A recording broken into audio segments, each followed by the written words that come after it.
Federal Bureau of Investigation executed a search warrant at former US President Donald Trump's Mar-A-Lago resort in Florida's Palm Beach. Donald Trump has called the search an act of prosecutorial misconduct.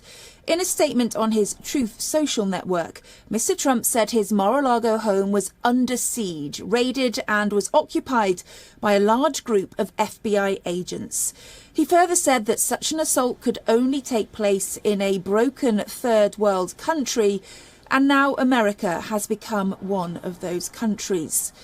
As per reports, the FBI agents were conducting a court-authorised search related to the potential mishandling of classified documents that had been taken to Mar-A-Lago. Aerial footage of Mar-A-Lago showed police cars outside the property. Dozens of supporters of former US President Donald Trump gathered outside his Mar-A-Lago home.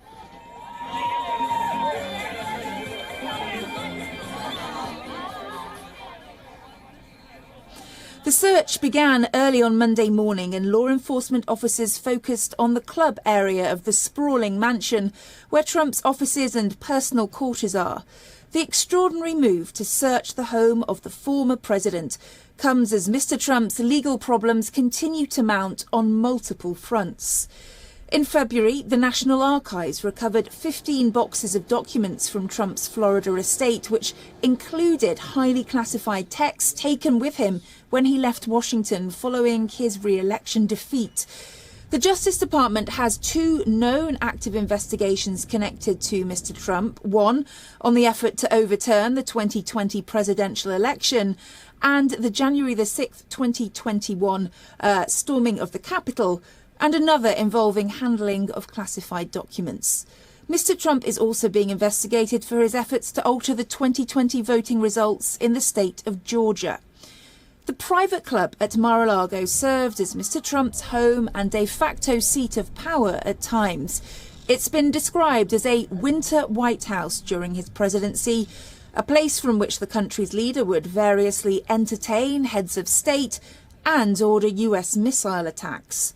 The private club, situated on an 8-hectare estate, is now the focus of an FBI search warrant.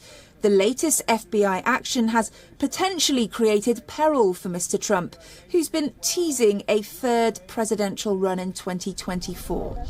Well, for the latest, let's go across to WION correspondent Susan Tehrani, who's joining us live from New York, where we understand Mr. Trump is, in fact, right now at his Manhattan residence.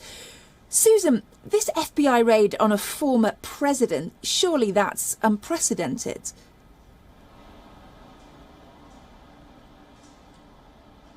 Absolutely never happened before, and that's why it has garnered so much attention. Another reason that it's garnered so much attention is because we heard from Donald Trump himself that this raid happened, and the Justice Department and the FBI have been so mum. We have not seen an affidavit or a warrant or any kind of document as to why this had to happen and why the FBI or the Justice Department couldn't simply rely on some kind of subpoena to access this box or these documents that they're after. Because on the one hand, the Trump team says that they've been very cooperative and they would give access to government authorities for whatever they want. And on the other hand, we see something like this happen. And the optics, of course, as you mentioned, because it's a former president and because it's so unprecedented, is very important.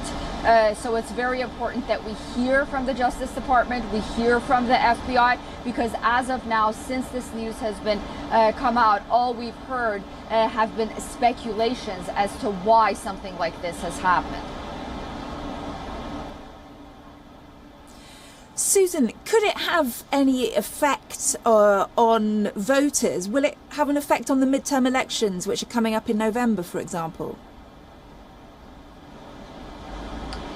Well, so that's the thing. If the FBI and the Justice Department, for example, do not come out with transparent affidavits or warrants, and if this ends up being, for example, a phishing expenditure, for example, that does not have anything to do with those documents that the Trump team says that they've been cooperating with the National Archives, and they're willing to hand over whatever they are willing to hand over. And for example, something else comes out of it, or this is a one-time incident, then essentially this is to the benefit not only to the former president, but the Republicans as well, because it will only appear as if it is a political setup. On the other hand, if it's warranted, then it could possibly affect the president himself. If something happens, if the Justice Department then is able, and this is just all, you know, hypothetical, is able to convict a former official. Officials can face up to 5 years in prison for removing classified material.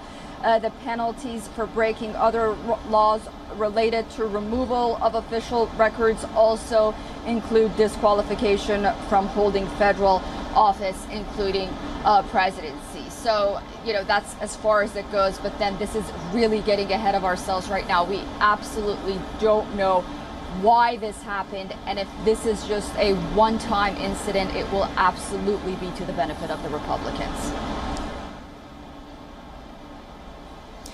Thank you, Susan Tehrani. I know you'll keep us up to date on all of that. Susan Tehrani in New York.